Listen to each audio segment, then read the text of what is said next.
Publicly traded companies that are profitable are vampires, startups are zombies. And what's the difference between a vampire and a zombie? A vampire knows that it is immortal, right? It's got its coven, it's been accumulating wealth for hundreds of years. It does not take stupid risks. Like, only in the bad movies do vampires go like out on these ragers and get nailed by Blade or whoever the hero is. Zombies, on the other hand, are while they're the undead, they're not immortal. Like, their brains are decaying, their bodies are decaying. If they don't eat brains right now, they're toast. So zombies will do anything to get a brain. Like, they will jump in front of a speeding car, they'll leap off of buildings. So like all of the movies are like a million zombies chasing one human being, because whoever gets the brain gets to survive for another day, right? So when you think about that, that changes how you think about risk. If you're a vampire, you think you're immortal, you're a publicly traded company, like, you can't roll out a really bad product just to test the market, because you might have like a $10 billion base you've put at risk. Me, a startup that isn't worth anything, I can roll out the same product tomorrow, and if it goes south, there's nothing happening because I was out of money anyway. Yeah. Is this thing on? Yesterday's price is not today's price.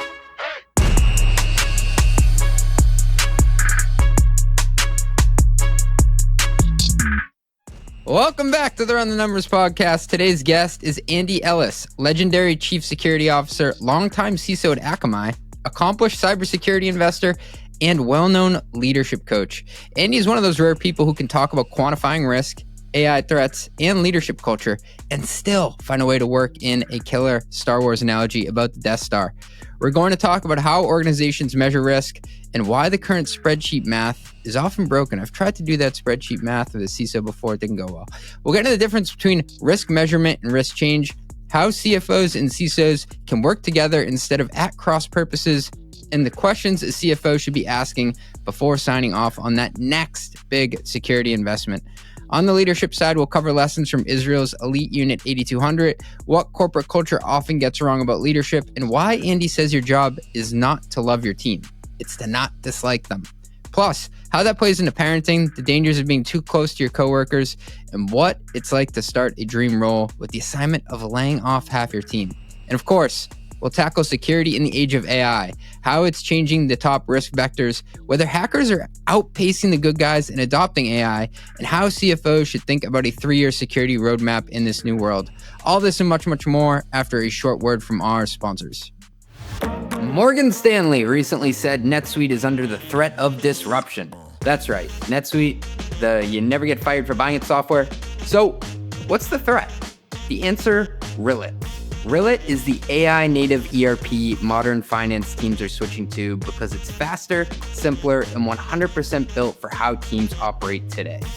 It doesn't take 12 months to implement, it doesn't feel like filing taxes to use, and your accounting team will actually love it. PostScript closes the books in only 3 days. Windsurf, bet you heard of them. They run finance with just 2 people. And Rillet is backed by Sequoia Capital. Yes, that's Sequoia. Unicorns like PostScript and Windsurf and hundreds of other companies have made the switch, and they're closing books in record time. If I were running a finance team today, I wouldn't default to legacy. I'd look at what's coming next, and Rillet is here. You don't want to be that guy at cocktail parties complaining about how bad his ERP is. Wait, am I the only guy who talks about ERPs around a keg? See how fast your team can move. Book a demo at rillet.com/metrics. That's RILLET.com/metrics. RILLET.com/metrics. As a CFO, you're expected to bring clarity to everything, including how your company manages ownership. The tools you use should make that easier, not harder. But when they come with hidden fees, data you can't always trust, and support you can't rely on, you end up with more frustration than clarity. That's where Pulley comes in.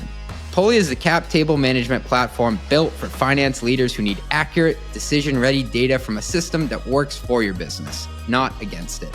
With Pulley, you get intuitive workflows, audit-ready reporting, and support you can count on, all backed by predictable pricing you can plan around, so you can stay compliant and make smarter decisions about your company's future.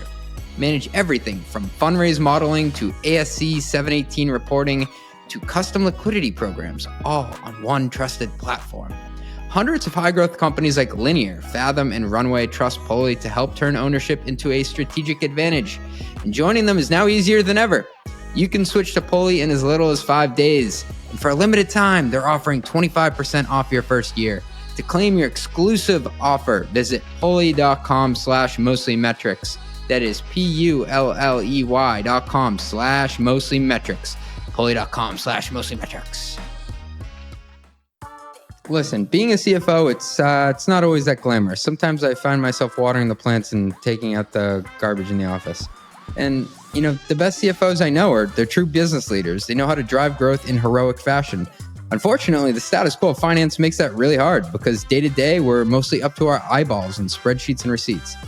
Thankfully, there's a financial provider who has built a solution to match your ambition, Brex. Brex designed a modern corporate card and spend platform that controls spend proactively and automates tedious expense and accounting tasks. Brex frees up CFOs to focus on the high-impact projects that drive growth. The shit that's actually worth your CFO time. So how does Brex work? You can embed your expense policy inside the corporate card to prevent out-of-policy spend before it happens. Receipts and memos are auto-generated, so you always have what you need to close the books fast. Managers get freed up from reviewing, every possible expense under the sun because in-policy expenses are auto-approved and AI will flag any exceptions. And all the while, your expense detail is syncing with your ERP because Brex integrates with almost all of them. I love that, from QuickBooks to NetSuite. It's your time to shine as the strategic growth driver you are, and Brex can make it easy. More than 30,000 companies like DoorDash, Coinbase, and SeatGeek use Brex to make every dollar and every minute count.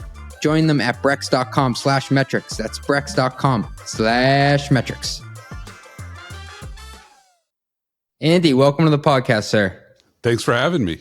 You're the only person who may be more prolific than me. How many of these have you done this year? So this is my 42nd appearance so far this year. We just crossed into July, so maybe not another 42, but who knows?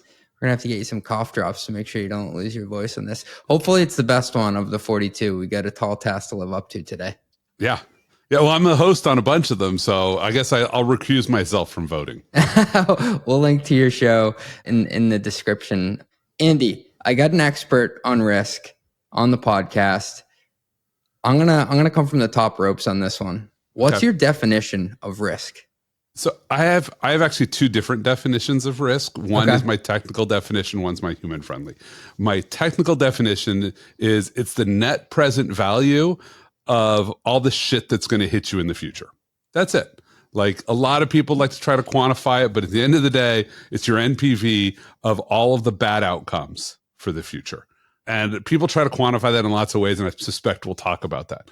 My human-friendly description of it is it's what you're afraid of. Because there's a lot of bad things you're not afraid of. And so those really aren't risk. When you think about a business setting, a lot of times people are like, well, yeah, of course there's a risk that like this will go bad or that will go bad or whatever. I don't care. And so those aren't in your calculation of bad outcomes because you just accept it. And so once you sort of accept this idea of certain forms of risk, like you're not worrying about it. Think about like Forex. It's one of my favorite things to use when people talk about risk on the security side is I say, go talk to a CFO about Forex.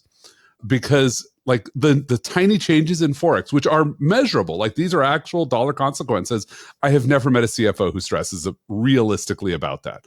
It's like a penny here, a penny there, which is millions of dollars on the books, hopefully not in reality, because you're going to manage it over time and you have a lot of different ways you're going to deal with it. Like what you worry about is like the collapse of the dollar, right? And so when you think about it, like both of those are technically risks, but the way that humans tend to deal with them, and I know you're going to have some listeners who are like, Andy, like you have no idea how much time I stress about like every tiny change in Forex. Like a lot of it is also personal. Like what you worry about is different than what your peer worries about. I have a much easier time squaring up financial risk or operational risks in my head, just being a CFO. I have a much, much harder time trying to rationalize security risks because to me, in a lot of ways, if you're running a company and there's a major breach, like a SolarWinds breach, that's more like an existential risk to the business. And it just feels like that surface area is a lot more unknown than like the Forex example that you gave. It is. And so the way I look at it is you have to split risk into two. One is what I think of as actuarial risk, which you just call the operational risk. I love that term, yeah. But it's really actuarial risk. Like we have actuarial tables. We sort of can predict like, oh, here's the universe of what might or might not happen. But at the end of the day, there's no real human actors that are creating the risk. Right. Then you have the risk that really involves humans that's sort of descriptive, it's qualitative. And the best example I can give for you is hostage insurance. Ooh, right. Let's hear it. You may remember, I don't know if you remember this, but a long time ago, it started to be like executives, American executives in Mexico, like a handful of them were getting abducted, held hostage for ransom. You'd pay the ransom, you'd get the hostage back. And so everybody said, oh, like the right thing to do is just get insurance to pay the ransoms to get people back. Well, what happened? An entire business arose in people taking hostages for the ransoms that the insurance was going to pay. It became very transactional. Right. Right? Because you were relying on this actuarial data, except the moment humans got involved, they said, oh, I know how to exploit a system. It was like in India when they had that bounty on like boa constrictors or cobras. Yes. So people started raising them. They started raising them to then kill them and then get a bounty on them. Yeah. Like, so when you think about, how do human adversaries work, they're very non-predictable. First of all, they're attacking you, not a random person. You can't use the actuarial table for like, am I going to be in a car accident if somebody's trying to run you off the road personally? Like it's either it's happening or it's not. There's no random chance involved. And that's what I think a lot of people miss when you get out of the actuarial world. And so people make up numbers, they stick a finger in their nose, in their mouth, and they're like, okay, I'm gonna read the tea leaves, I'm gonna feel the wind. But that's not really, make you feel good, especially if you're used to dealing with hard numbers. Wasn't there the story about John Paul Getty, the oil magnate, and one of his grandkids, I think, was kidnapped, and they came to him and they said, you have to pay this to get them back. Like, you're the richest man in the world. We're only asking for $50,000. He's like, no, you don't get it. I have 17 grandkids. If I pay you for this. Right. They're all at risk. Yeah. Yeah. And that's the change, is that humans respond to incentives, whereas random chance doesn't. And actuarial is about random chance. Like, and yes, there are humans involved. Break-ins, think about, loss and shoplifting, et cetera. Everybody had models for it. And then like San Francisco said, oh, we're not going to prosecute.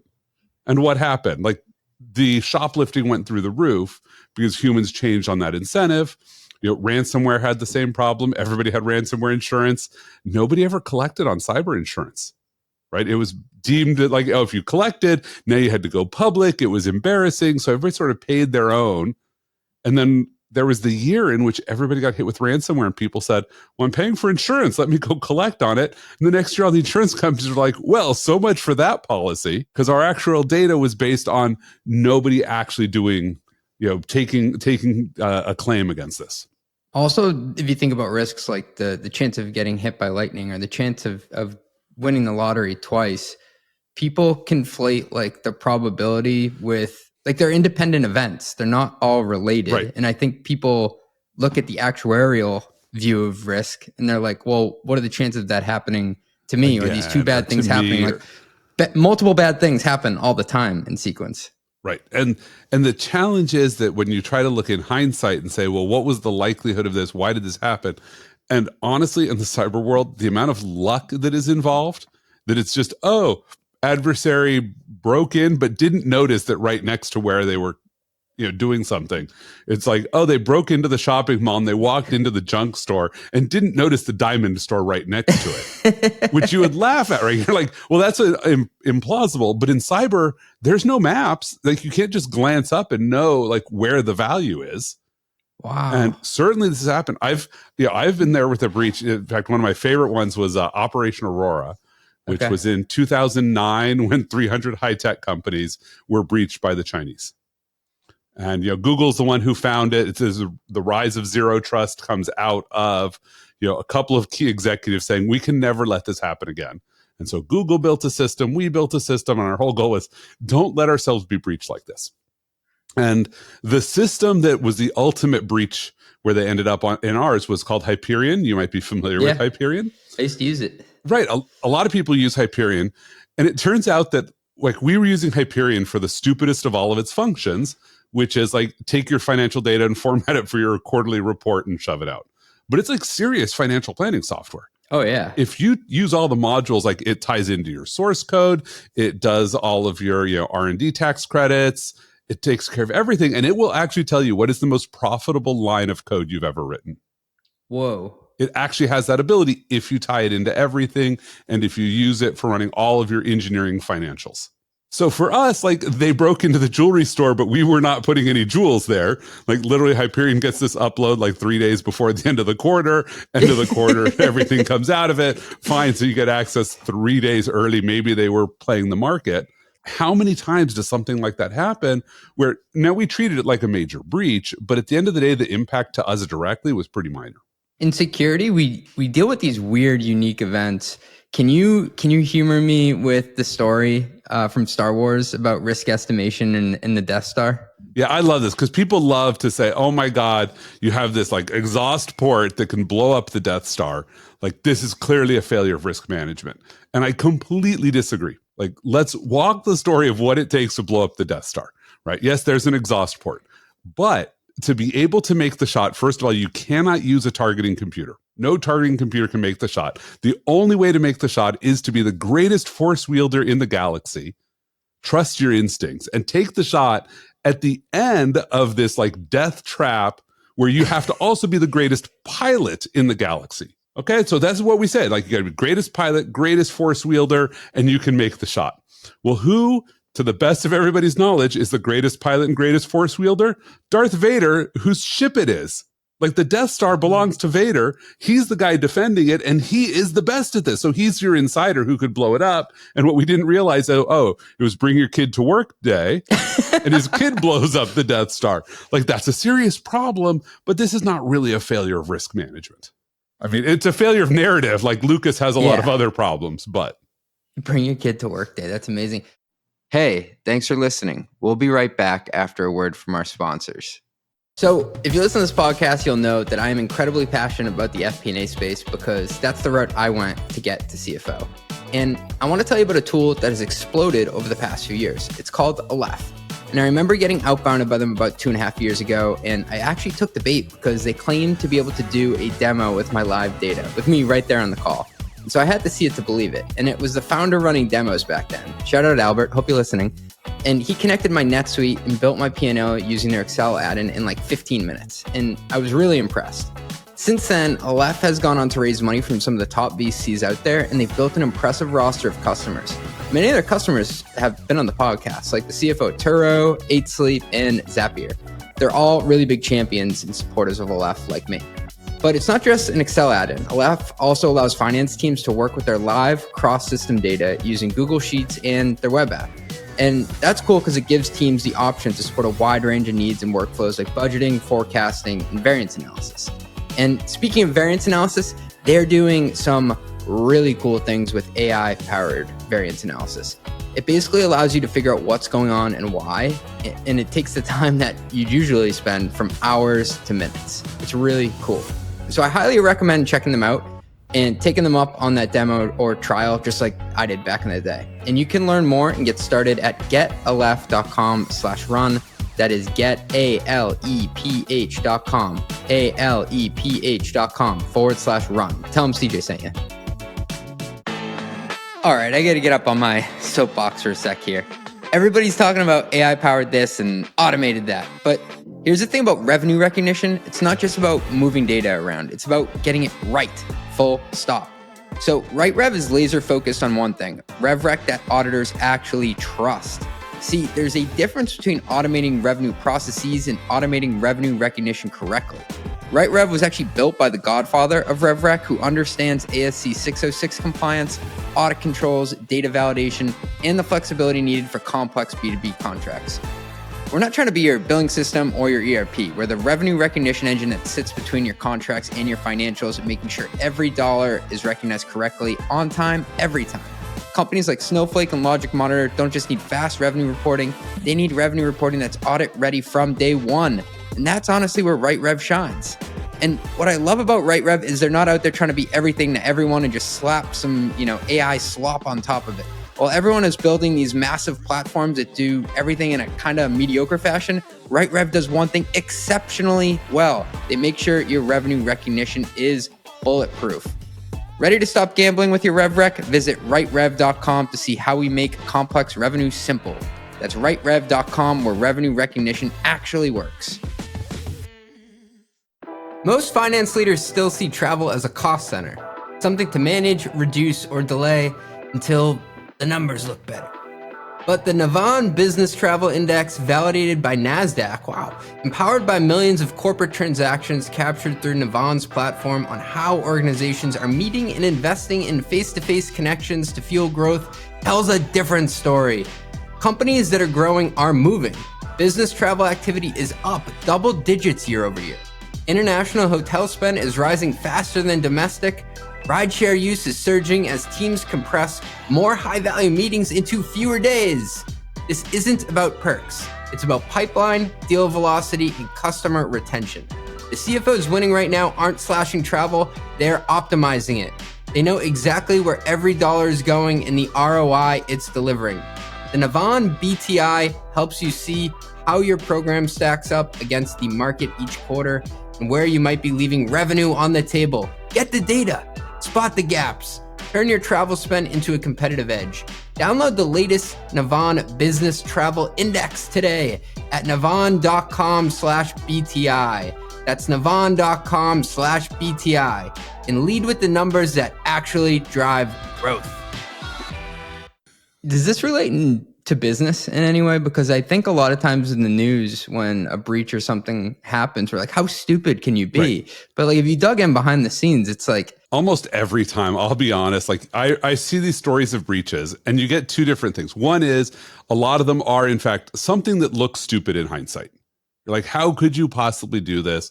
Well, if you've never built systems, you understand exactly how it could happen. And you see this on the finance side of the world. Like, you're like, oh, how stupid could you be? Think about Wells Fargo and what they got into with basically stealing money from their customers because of incentives that they put on people. What was it? Was it Bear Stearns with the whale? No, it wasn't Bear Stearns. It was somebody in Britain. Everything was following like the massive accounts.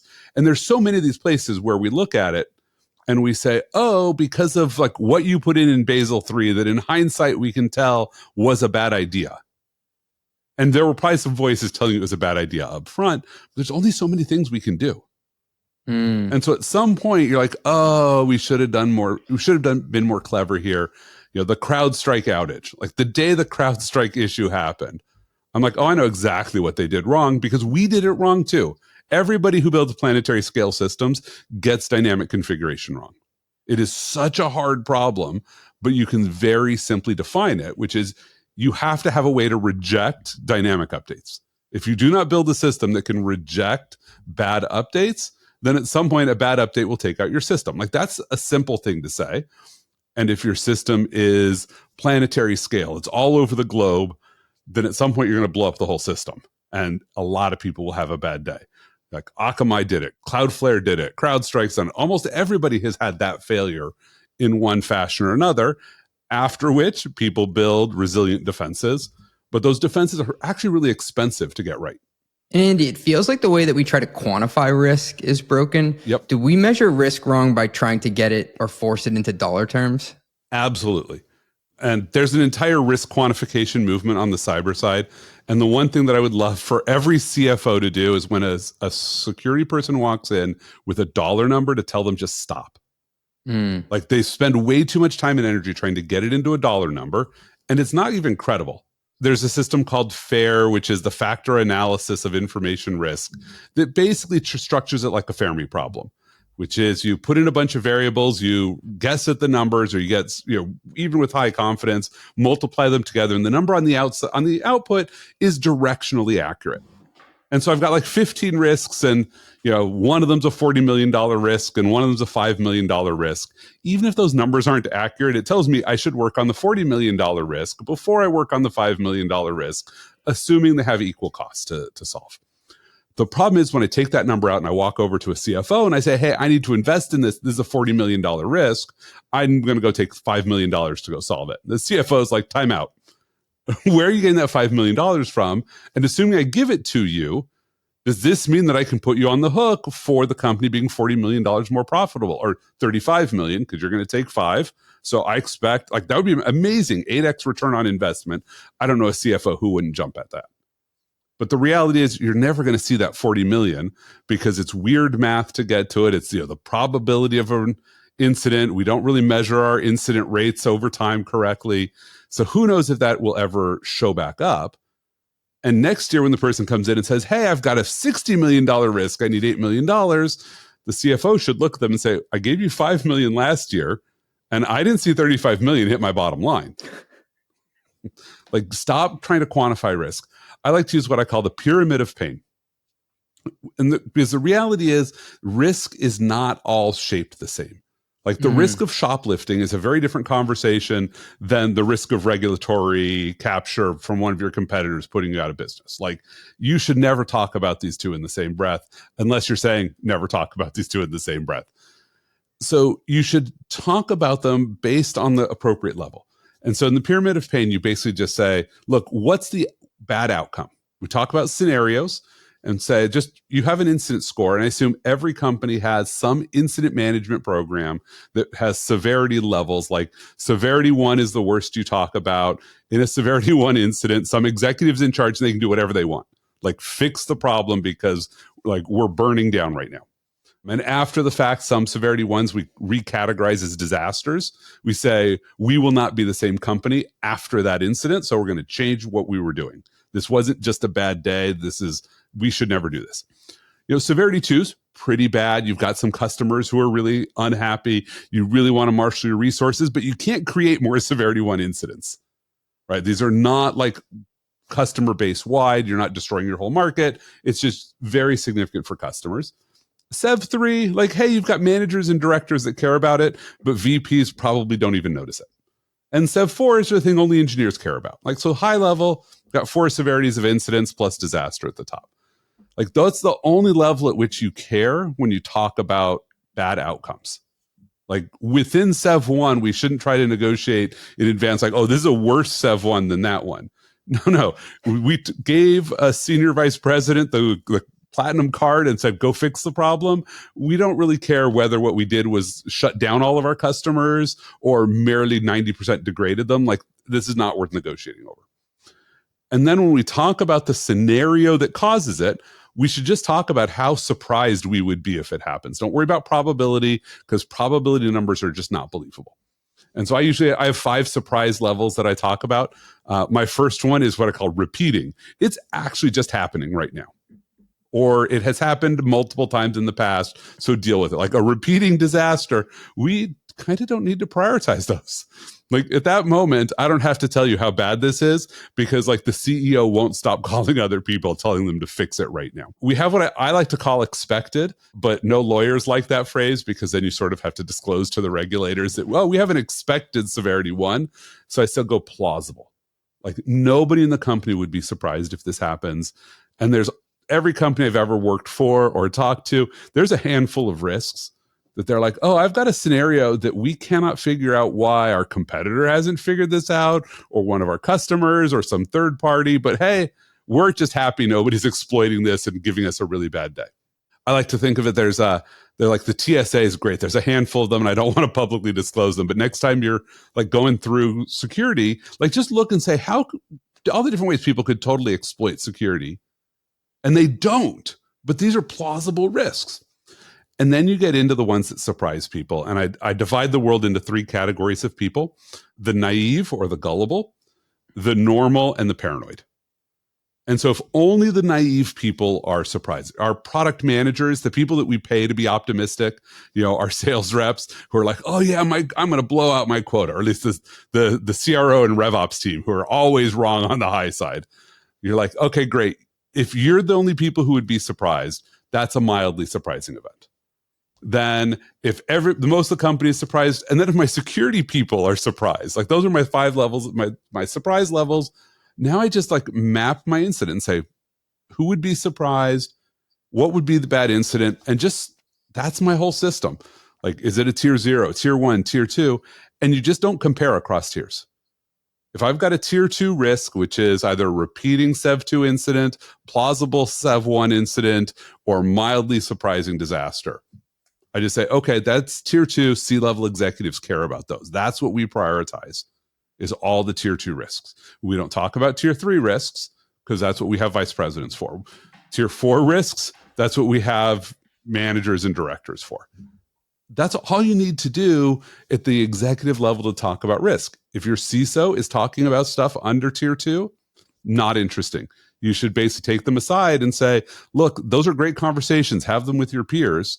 But when you walk into an executive boardroom, we want to talk about the 13 tier 2 risks that might put us out of business, but might. Not are going to, because if they're going to, don't wait for the meeting. Let's go solve those. But that's what you need to focus on.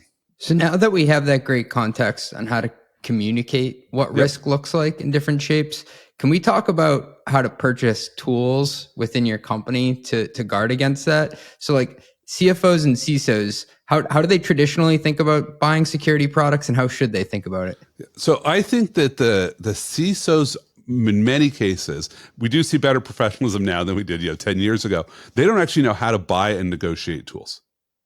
Like the first most important thing is, get your CFO a partner to do negotiation. Don't split it though. What a lot of companies do wrong is they let the CISO pick the tool and then they send in procurement to negotiate. Oh yeah, I've been sent to negotiate. Right. Every vendor now knows what what the deal is. They know that procurement actually cannot pick the right tool. Like the CISO already picked the tool. When procurement shows up and says, we want a better deal, the vendor is like, good luck with that. Because either I'm not in the running, in which case you're just using me as a stalking horse for somebody else, or I've already been picked and you can't negotiate a better, like if I say no, you're going to take whatever I've got. Right. Like this needs to be a partnership where while the CISO is doing the negotiations around the features and which product, that's where you should be negotiating price. You should have 2 front runners before the CISO picks and be negotiating price early. Because what you're really trying to do is just drive down the cost. Because you said, look, we have to have an EDR. We need it for a lot of different reasons. I'm going to come back to one of the biggest reasons you need security, which is nothing to do with security. Like we need this thing. So we want to get the best one at the most affordable price. That's not separate conversations. It's not like you go looking for a car and after you pick a car, then you say, oh, what's my budget? That's what we actually do in this scenario. It's absolutely what we do. Like, of course, if I get to go pick the car, of course I'm going to go get a Lambo. Yeah. Like, if you tell me this is how much money we have to spend this year, maybe I'm buying a Camry. Like, for this thing, I don't need the best car. So that's, I think, the biggest challenge is we try to talk about like return on security investment. I think that's a really a waste of time. I think you should just say, here's what our budget is. What can we get done in that? And you should really talk about, okay, if my security budget is 10% of my IT budget, and if my IT budget is 10% of my corporate budget, and obviously every industry is going to be different, but now you're just starting with saying, great, security is 1% of my budget. Okay, if we make more money, security is going to get more money, solve some more problems with it, but let's help you solve as many of them as you can as affordably as possible, rather than trying to negotiate each specific project. Because the reality is, there's so much good work that has to be done that cannot be afforded, that the conversation of should I do any one thing is always a bad conversation. Nobody will end up happy. It's here's our budget. What can we get done? And remember, about 80% of the money that your security team is spending, they're doing because they're product requirements. You want to go sell to healthcare, there's a laundry list of security things you have to do to make a hospital happy. Right? These are product features. The security team has no discretion over whether or not you have antivirus on your systems. The moment you want to sell a thing, they've got to fill out questionnaires for your customers. These questionnaires have to say, do you do X? And they have to say yes. So figure out what all those things are. And if the security folks are like, look, I don't even care about this, but I have to do it. Here's where you now really bring in your procurement team and say, great, let's go find the cheapest way to satisfy this requirement because our buyer doesn't actually care. So you set me up really well there because I wanted to unpack the tactics. Yep. And then I wanted to transition to talk about how much should it even be? Because I've had 2 high-profile CFOs come on the podcast recently, and they've said, and it wasn't flippantly or anything or just like to throw it out there, they're like, the only team at my company who just gets whatever budget they ask for as a security team. And like on the surface, that sounds like a really smart call. But then I start to analyze it. I'm like, are you just throwing good money after bad and buying more than what you actually need? Yeah, so I think the answer is you're almost never buying more than what you need. It's like with getting too much insurance. Because in a sense, it is an insurance. Like I've never met a company that is buying enough security. But what I have met is company who are buying luxury goods where they need commodities and then struggling because where they need something, they have no budget to do it and they have no people. So the conversation really needs to be about how do you plan your security team? Where are you just outsourcing? Like, look, I don't care much about this. I'm going to buy from a vendor that requires no effort on my part. But if I bought from a vendor who is slightly cheaper, but now I need to spend 3 FTE, that's a bad trade-off. Like your FTEs are your most valuable asset. Too many security, and here's a place where security professionals get themselves into a bind, which is they try to save money because the CFOs push them to, but then they take their people and make their people to work more on this thing. And so now they're not getting more done. My recommendation to security people is like, go build surplus. Like convince people of what you need. And when you get it, then figure out how do I be more efficient so that I don't have to go back and ask for more money. I just get more done because I took the people, I bought a better tool, I offloaded half of their work to the tool. And now I took those people who are liberated from work and assigned them to something we needed to get done that we couldn't justify before. Right? No security team ever is going to say, oh, I bought a better tool, so I'm going to lay off half my folks.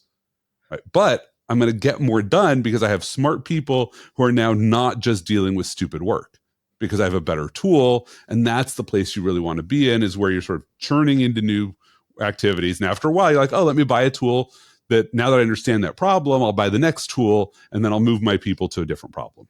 Are there any rules of thumb as to what percentage or ratio you should be spending as it relates to security on the people who administer it versus the tools?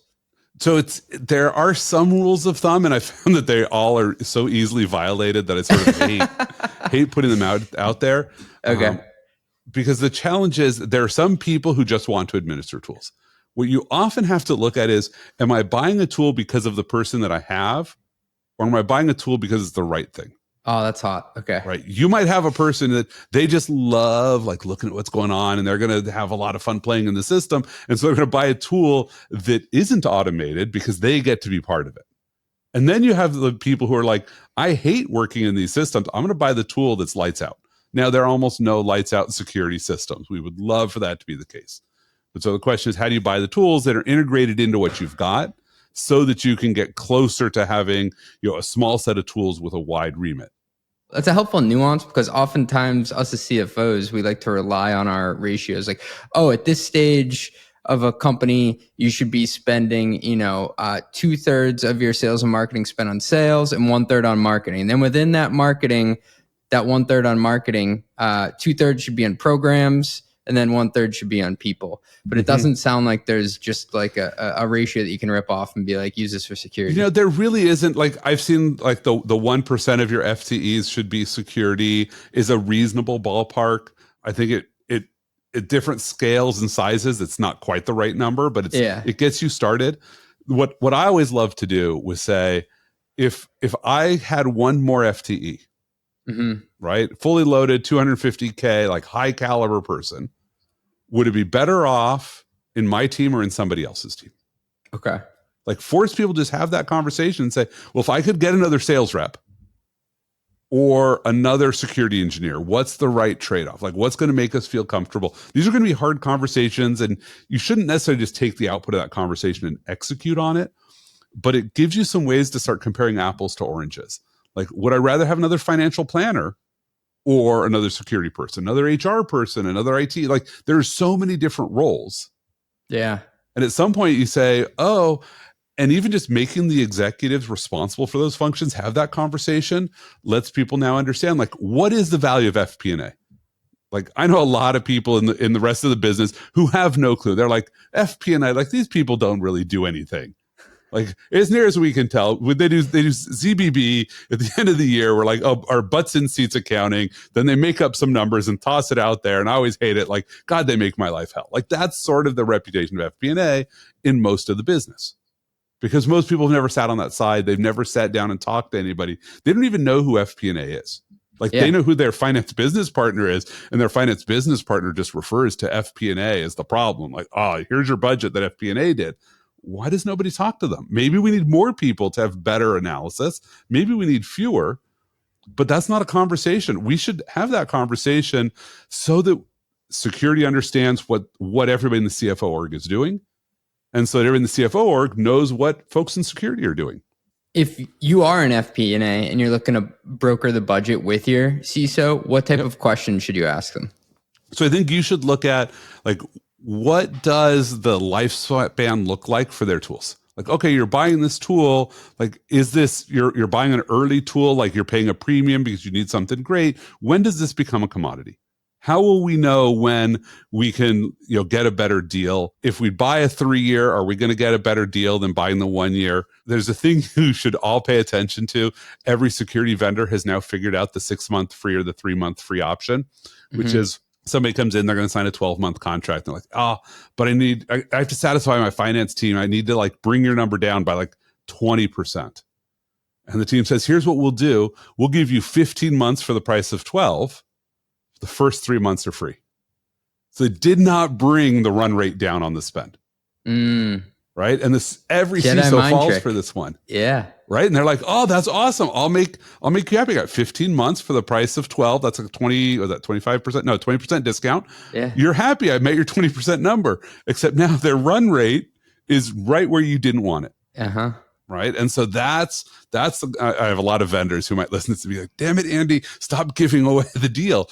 But this is the sort of stuff that CISOs don't know, all the ways that people game budgets. Yeah. We talk about that. Give them a course in gaming budgets. Like, talk about cash versus accrual so that they understand like how accounting actually works. Talk about all the ways that, in fact, help them game their own budget so that they can spend more money. Like my admin when I was at Akamai was an accountant. Really? Yeah. My first job was also as an accountant. We kept our own books. So we knew what our budget was, our spend was. We were tracking all of our accruals. We did everything because we did butts and seats accounting. Like every year come August or September, finance would be like, oh, here's what butts and seats are. So we would learn after a while that like in January, they would always screw something up. They'd like forget some money I'd saved on like 4 headcount. They would lose it. And I'd be like, hey, I need that money back. Like, here's where it's supposed to be in the budget. We had our own set of books. They're like, okay, fine. We'll give you back your money. And then we learned after like 4 or 5 years of this, we're like, they trust us that we could say, oh, look, I'm going over on this headcount. I'm going to spend a little bit extra, but I'll make it up on the next 3 headcount. And they're like, oh, sure, that sounds great. You can do that. Well, if I start doing that in June and July, and you're doing butts and seats accounting in August or September, I can go over my budget. And then in September, you forget, you zero me out. I don't owe you anything. Like, this is a game that, and every great manager I've interacted with figures out how to game their own finance team. But what's important is then they learn to use that skill against their vendors. Right.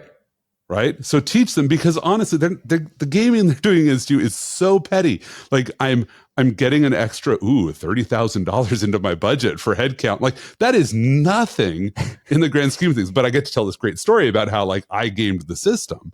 But let me tell you, when I deal with vendors, I'm doing the same thing to them. I'm like, okay, here's what we're going to do. Like, oh, you need to bring this in on your fiscal quarter end. Like, you need to close this deal. Great. I know that you're going to make a better deal with me if I can close it in December than in January. So now a lot of vendors are ending their quarters in January. Yeah, they changed it. They've changed it specifically for this. So, but how many CISOs know to say, oh, let's do the hard sell tactics in January and April, rather than what we were trying to do in December and March? That all the salespeople listening on their way to work right now is like, Andy's giving away the game right now, but I love it. Yeah, it's an arms race. I'll help both sides on this one, because at the end of the day, what you really want to find is that stable marriage. Like, how do you actually get to the point that you say, look, I'm going to be with this vendor, and I want to set up very early a relationship that says, if I don't see major features year over year, the price is coming down. Like, you're fine with a stable price if you're functionally adding a new product into that price every year. But so many people don't even have that upfront conversation and just say, okay, we're signing a deal. It's 1 year with an option to renew, but that renewal is only going to happen at the same price if you added a new product that I don't have to go buy. I like how you're bringing it into multi-year terms here, because in the SaaS world, in this game we play, a lot of times you're looking at multi-year contracts, and you have this built-in renewal period if you're on a 1-year deal.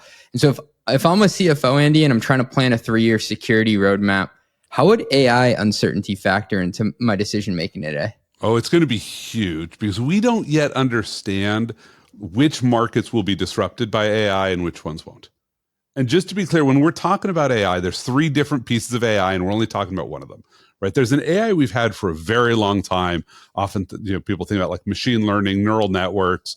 How do you just do better? Mm-hmm. There's the machine learning that is automation. RPA never really had its heyday for a lot of very good reasons.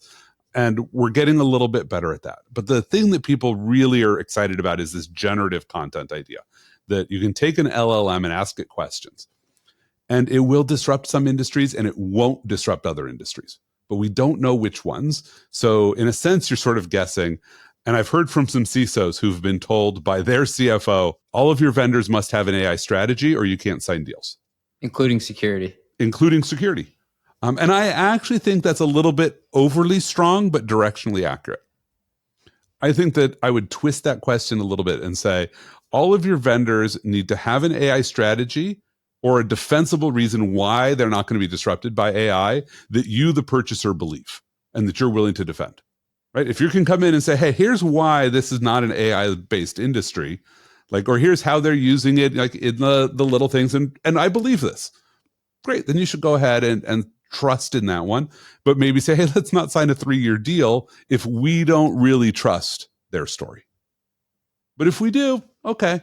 And the reality is, if you've got a 3-year deal without a T for C clause in the contract, you're probably doing something wrong. So at the end of the day, if doing those long-term deals, you've got to have a termination out at some point to be able to say, hey, I'm getting out of here, unless you're getting such a good deal that it's worth it. And look, I've been on the board of a vendor who basically someone came in and said, look, if I prepay for 3 years, can I have 40% off your lowest rate? And they were so happy to get a marquee customer. They were like, absolutely, but there are no termination clauses because you're prepaying. But I don't really know what to think in terms of what's sizzle and what's steak when it comes to AI within security. So right now we're talking, I literally just Googled Palo Alto Networks. First line, AI-driven security operations transform the SOC and enable better, faster security with the #1 AI-driven SecOps platform powered by unified data and artificial intelligence. So every one of these companies has There's quickly AI washing.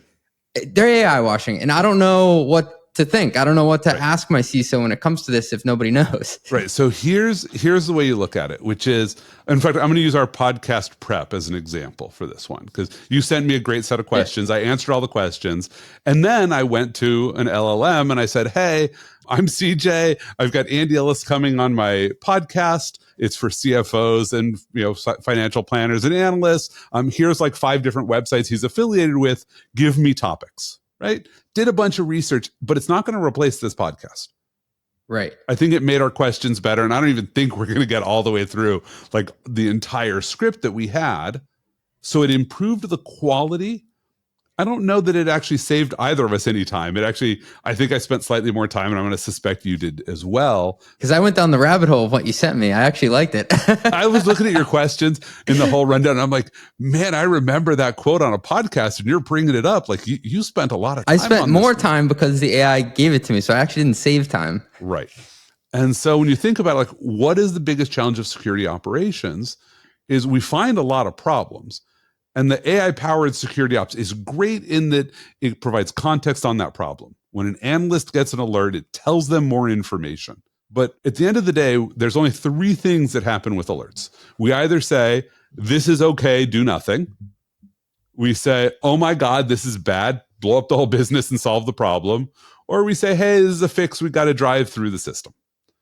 AI is not really going to find more of the blow up the whole system problems for us. We've got a good rate of those. Those are going to keep going. Maybe we run them a little bit more efficiency, not highly disruptive. Stuff we're going to ignore, we're still going to ignore it. So now you have to ask, are we actually going to get more done in that in-between stage? And what's really the problem?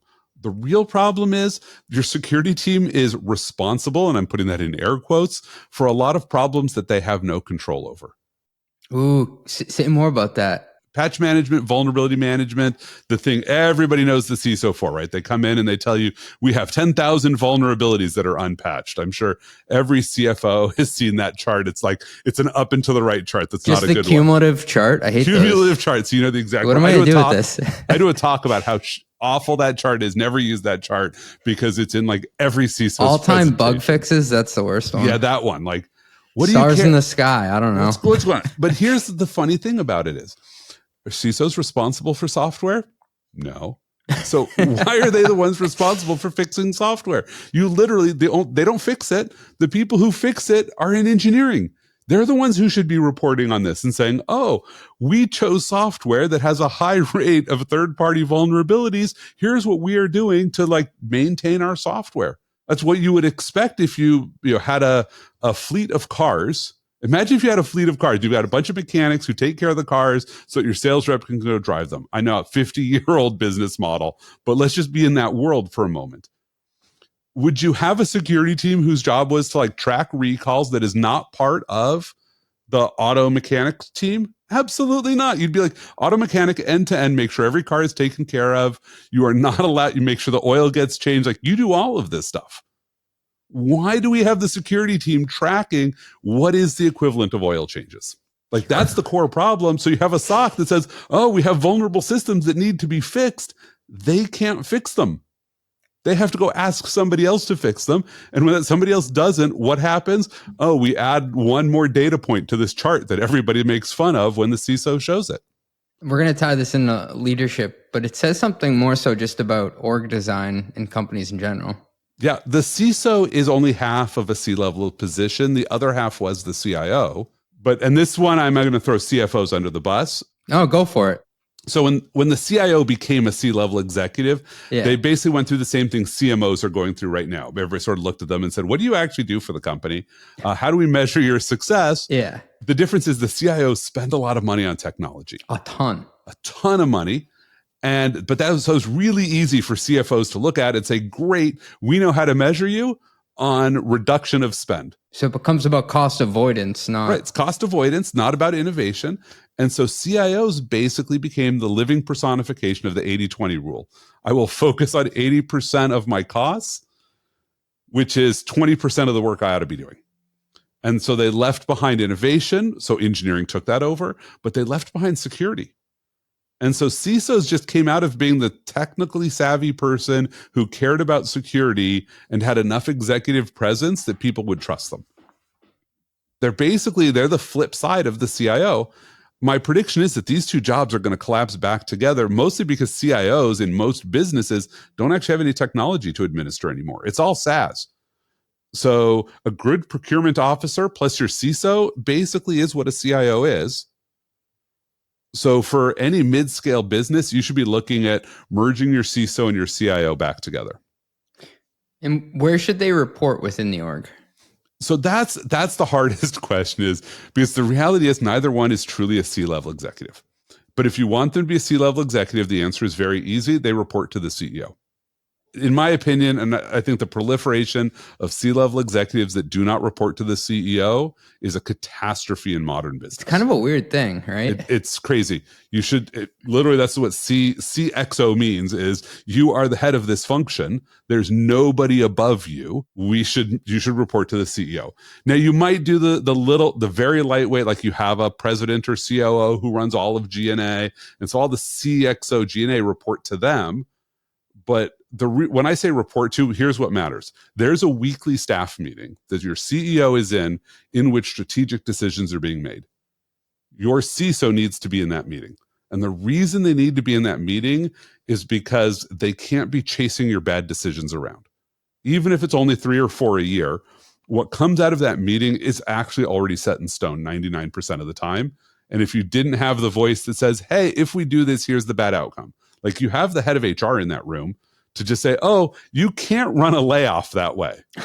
Like, that's the only reason they're really in that room. Like, you can't run a layoff that way. The law won't allow you to discriminate that way. Like, they're really there to tell you no in like 5 ways and then go execute on something. CISO is the same thing. Their job is to be like, hey, by the way, like the Office of Currency Control is going to get really cranky with us. if it turns out we don't have any controls over our financial systems. Like they need to be in that room. I think they should be closely aligned with your CTO.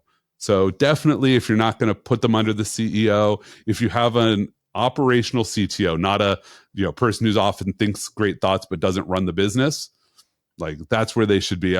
I like to think the CTO is like the COO for technology. You have a COO for the business and a COO for technology. That was my next logical question. If it's not into the CEO, it makes sense, you think, to go into the CTO?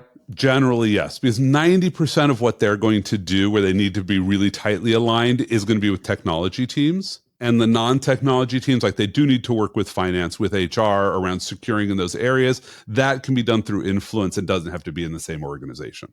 We have a lot of CFOs who come on who say, for some reason or another, now I have IT reporting up to me. That is, get rid of it, please. I have never seen a good outcome of IT reporting to a CFO. Can you say more about that? Because they also come at it from a perspective where it sounds like they gained something because there wasn't it was more that there wasn't the logical place to put it. So it's kind of like the Island of Misfit Toys. Yeah. So I think the challenge is that in fact, I've been in an organization that we call it Department of Miscellaneous. It was all of the technology orgs that didn't have a better place to go. So it was IT, it was security. It was also our platform engineering organization. Like we had 7 engineering organizations. The core engineering team sat next to a bunch of other of us, but we were like misfit toys of like, oh, we ran the networks, we ran global ops, we ran security. So here's how I sort of think about the business of where IT should be. Either IT is corporate, it's focused just on provisioning your employees, or it's focused on production. It's servicing your customers in whatever way. If it's servicing your customers, it should be part of that organization, right? Part of whoever runs the CTO, whoever that's going to be. Internal facing versus external. Internal versus external. If it's internal facing, this is often where it ends up in this weird island of misfit toys because they're the only internally facing technology organization, right? Because it's basically you have IT, you have HR, you have all of these things. If you're doing that, then the answer is you should probably just have a president or whoever that is that runs all of those functions and everybody reports to them. And what I think ends up happening is people say, well, we'll sort of tack that role onto the CFO, but only give them half of the things. And the answer is, in my opinion, bad choice. The CFO has a really a fiduciary responsibility to be the CFO. And the moment that you're saying, oh, also go run this other thing, I think you're mixing too much up. Now, I'm happy to see CFOs become presidents, like just to be very clear, but at which point they should make somebody else the CFO. But honestly, I think the CFO is a cooler title and has more authority and responsibility, so I don't know why you would want to give it up. President's kind of a nebulous title these days. It's a really nebulous title, but it might be the way to becoming a CEO if that's where you want to go. It is, yeah. Andy, you're deep in the security world. What's the Israeli 8200 and why have so many cybersecurity companies come out of there? Yeah, so 8200 or Shmone Matayim is one of it's sort of the core cybersecurity unit within the IDF. And so for those who aren't really familiar with Israel, everybody serves with a few minor exceptions, like every Israeli, whether they're Jew, Arab, Druze, everybody's going to serve in the military. 8200 is their elite unit that does information warfare, right? They're the people who do offensive and defensive cyber operations. Then they have subunits that do even more elite stuff. And if I had Israelis on, they'd be telling me, Andy, you have to talk about this or that or whatever. But I'd be afraid Mossad would show up and be like, don't give away the whole org chart. So high level 8200 is sort of where that mystique happens.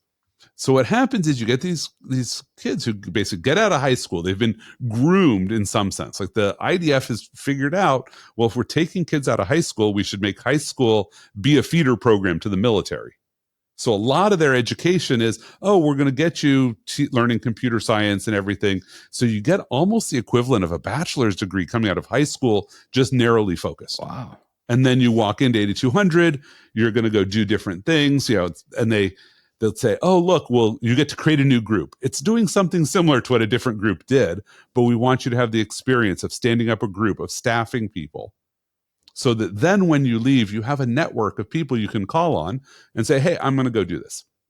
Now, Israel's a country that has been at war for its entire existence. That changes the mindset of people when you're like, oh, I am used to the threat of dying, So the threat of doing a startup and having it fail is not that bad. Like, this really does change how you think about it. It changes how you think about security. You're like, oh, I can, go back and live in my parents' house because you have very close-knit communities and do that while I'm doing my startup. So there's a lot of things that sort of come out of it. And that's why you see this huge, huge ecosystem of cybersecurity companies coming out of Tel Aviv. It's probably the densest place for innovation on the planet would be Tel Aviv. Like, Silicon Valley is bigger, but that's also massive size. When you realize that Tel Aviv is a tiny city inside a country that's the size of New Jersey, it really swings above its weight. There's something to be said about the risk-on mindset of innovators coming out of Israel. Well, the way I look at it is as startups and large companies have very different risk models. And I hope your listeners like horror movies, because I compare it to vampires and zombies. Okay. Publicly traded companies that are profitable are vampires, startups are zombies. And what's the difference between a vampire and a zombie? A vampire knows that it is immortal, right? It's got a coven. It's been accumulating wealth for hundreds of years. It does not take stupid risks. Like, only in the bad movies do vampires go like out on these ragers and get nailed by Blade or whoever the hero is. But the reality is, like, if vampires were living among us, we would never know because they're afraid of losing immortality. So they don't take risks that aren't measured in centuries. Zombies, on the other hand, are while they're the undead, they're not immortal. Like, their brains are decaying, their bodies are decaying. If they don't eat brains right now, they're toast.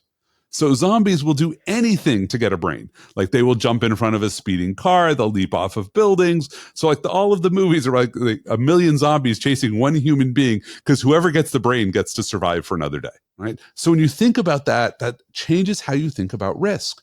If you're a vampire, you think you're immortal, you're a publicly traded company, there are things you just don't do. It's why when we talk about like the innovator's dilemma inside publicly traded companies, like, you can't roll out a really bad product just to test the market, because you might have like a $10 billion base you've put at risk by rolling out a bad product because it taints your brand. If there's a breach that exposes all your customer records, like all the things that could go wrong, you're worth $10 billion. That's what you've put at risk.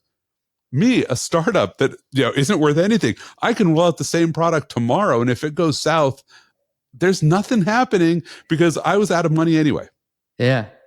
And so once you accept that, and then that permeates the mindset. Like, if you're in a place where people are shooting at you, you're really not afraid of normal corporate bad days.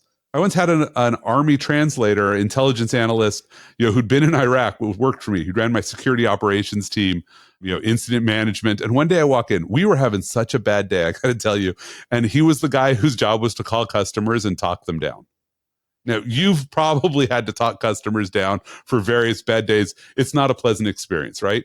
And I walk in and his voice is soothing, like the most soothing lullaby voice ever as he's talking to a customer. His feet are up on his desk. He's kicked back in his chair. Like, everything about him is like, I don't care. His whole body language is just relaxed. And I wait, he gets off the call and I'm like, Mike, the rest of us are all stressed. Like, what's up with this? And he looks at me and he says, nobody's shooting at me. And when I go home, I'm putting my head on a pillow and not a rock. Why would I be stressed? I'm like, it's different framework for how you think about the world. Pressure makes diamonds. That's incredible. It does.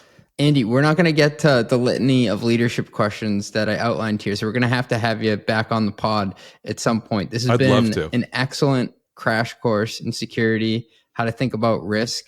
If people want more Andy Ellis in the meantime, though, where can they find you? And also, can you plug your book? I have it on the way from Amazon. Absolutely. So they can find me. I'm CSO Andy, Chief Security Officer Andy. You can find me on Twitter, on LinkedIn. I've got a website there, csoandy.com. That's probably the easiest ways to find me. The book is 1% Leadership, which is, I promise, the best leadership book that any of your listeners have read. And here's why. Very quick brief. Yeah. Every other leadership book basically suffers from one of three problems, usually all three of them. First of all, they're hagiographies. They pretend that this person is a saint, that somebody's bio, Jack Welch is the most amazing, whatever. They pretend that there is only one trick. It's like, oh, stack rank everybody and you will be amazing. That worked for Jack Welch in the 80s when he had to cut GE by 50%. Like, yeah, stack ranking when you know you're going to cut 50% of your staff, totally the way to go. Don't run your business with stack ranking. Then the third thing is because they only have one thing to tell you, they hide it inside 300 pages. Oh, that is so true. Yeah. You spend forever reading the book and you're like 4 chapters in, you're like, I think I know what this book's about, but they won't tell me. Do I have to keep going for 200 more pages? Exactly, right? So you're familiar with this. So 1% leadership it's about lessons and skills. You will not be the same leader I am, but we're going to share a lot of the same skills. In the same way, great quarterbacks share skills, great point guards share skills. So this is 54 distinct skills. Every skill is its own chapter. The takeaway for the skill is the title of the chapter. It's written as a tweet. So like 200 characters or less. Here's the title. Here's the summary. So you can just look at the table of contents for them. And then the chapter is 750 words on average. That's a story about the skill, a way to apply it to get you started in thinking about it. So it's sort of the antidote to every other leadership book you've read.